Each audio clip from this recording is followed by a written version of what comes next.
That's a jacket to remember. Yes, I thought I'd throw all the TV sets in the country under the blink with this thing. People with astigmatism will be getting ill all over the place. It's really frightening. Yeah. Now, look, what about that? Wasn't that beautiful? Oh, it's terrific. It's not the raucous humor that I'm used to doing, not the violence that people always accuse me of. It's beautiful. Well, that is beautiful. I mean, the only criticism, as I said, have been from the people that you directed, saying they'll never work with you again, that you're mad. No, they did. They did. You've been reading Eric some... Eric Idle said you're mad. No, it's just that I have these ideas that need to be put on film somehow. And Eric was the one that first read the script and said, it's wonderful, you must make a film, and can I play a part in it? So after that, it's his own fault, not my fault. That's right. He said if he'd only stopped at, this is wonderful, and not said, can I play a part, his life could have been happier. Yeah, well, fantasy isn't easy. It's hard work creating these incredible worlds. 60-foot high people with detachable heads don't come easy or cheap. No. As you've already mentioned. 43 million buckaroonies. It wasn't my money, thank God. It nearly was, though, wasn't it? Yeah, there was one point they were threatening. It was really bad, because my wife was pregnant. We were in trouble in Spain, and there were threats to sue me for fraud, misrepresentation, seize my assets. At one point, we spent several weeks trying to get the house out of my name so that we had a place to live. And we were making a film at the same time.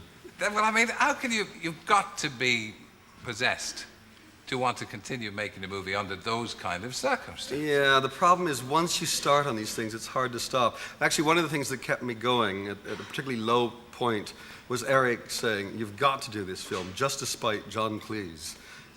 Because this is so far beyond anything John can imagine. He lives in a neat little world. He does, a neat, wealthy little world. We just saw in the papers he's sold out for about 30 million. Well, he needs the money. I mean, all the wives and everything. That's true. It goes on. Yes, he lives a racy life, old John. Racy, for a man that size, there's a lot of body to race around on. Quite. Yeah. Yeah.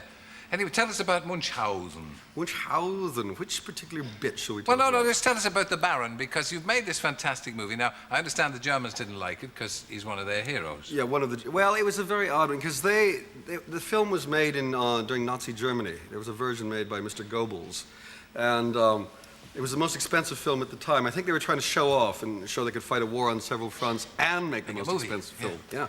And they were actually pulling soldiers from the front to be extras in the film. It may be the reason we actually won the war, that particular film. Yeah. So they didn't want to be reminded of it, I think. There was also another problem in Germany. They didn't allow kids to see it. And this is very unfortunate, since I made it for my daughters, and they wouldn't be able to see it in Germany. And you made it for your daughters, but there's a lot of scary things in it. I mean... Yeah, but the great fairy tales do scare you. I mean, that's one of the things that bothers me about a lot of fairy tales now, is they've taken the guts out of them. There was a version I read to my daughter of Red Riding Hood, and the wolf didn't eat Granny. Granny hid in the closet. Yeah. The woodcutter wasn't Daddy. He was Daddy and not a woodcutter, and he chased the wolf away. And so there's hardly any point in it. I think fairy tales are great because they scare kids, and they get used to the fact that the world is not all like Sesame Street. There's danger out there, and you fight these little battles over each fairy tale, and you get stronger. That's my theory. Yeah, but there were great dangers in making the movie, because you took it to Spain, you took it to Italy, and you didn't speak either Spanish or Italian, which is not the best. Or English much of the time as well. I mean, some of the English actors were complaining about this. Yeah, it was very foolhardy, the whole thing, because I mean, I set out to do an impossible adventure. That was the whole thing. I was going to climb Mount Everest. I was tying one of my legs behind my back, both arms there, bag over my head, and now let's climb Mount Everest, if you can find it. Yeah. And we started out like that, and somehow we managed to pull it off. The great thing is about the film that pleases me, despite all the pain and bloodshed and agony and the deaths, and we won't mention the deaths. We're going to build a monument to the fallen in this film, because some didn't make it. And some didn't turn up either. That too. And one of the great things is none of this shows on screen. The whole thing actually looks wonderfully easy and delightful and a great romp. Yeah. But you gave it your life and your blood and your actors' Eric's blood. life, and Eric's life. What's that I heard about you? You took the actors out to Italy, particularly, on one-way tickets, so that they couldn't get back. And when you got out there, you had all their heads shaved. There was that, yes. Well, let's see, they have to play several different ages in this film, from young men to old men. And rather than going around with those terrible bald caps, you know, those plastic things in the middle of the hot Italian summer, where it's always coming loose, it's terribly uncomfortable. I convinced them the best thing would be shave your head.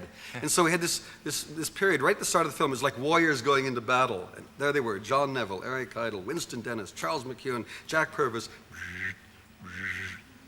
It was wonderful. You actually knew who was in the film walking around the streets of Rome by the bald pates. And poor old Sean Connery was due to take a part, but he didn't take it because the extras wouldn't turn up or something. No. We had this sequence on the moon involving about 2,000 people with detachable heads.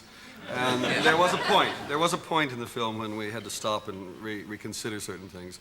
And we went from 2,000 people to 2 people with detachable heads. And one of those heads wasn't Sean's, and so he said goodbye, and we got Robin Williams in instead. Yeah. That's the thing that amazes me. You've got John Neville, who's a very distinguished actor, but not a box office name, to play the part of the Baron. You have Sting in it for about 7 seconds. That's enough. You've Robin Williams under an assumed name. Yes.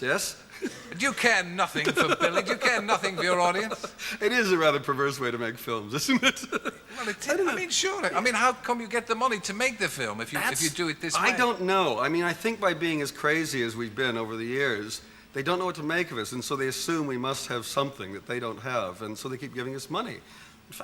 It is pretty odd, this one, because at the time we started to try to raise the money for this thing, I bumped into Mel Brooks. And I said I needed $25 million to make this film. And he said, what are the elements in it? And this is what they say in Hollywood. Elements are very important. And I said, well, it takes place in the 18th century. It has an 80-year-old hero and an 8-year-old girl playing the lead. And he says, there's no chance. Nobody will give you the money. And now it's done. It exists, and it's wonderful. And it's great that even people like Mel Brooks are as crazy as that, didn't believe one could do it. I think it's rather important to keep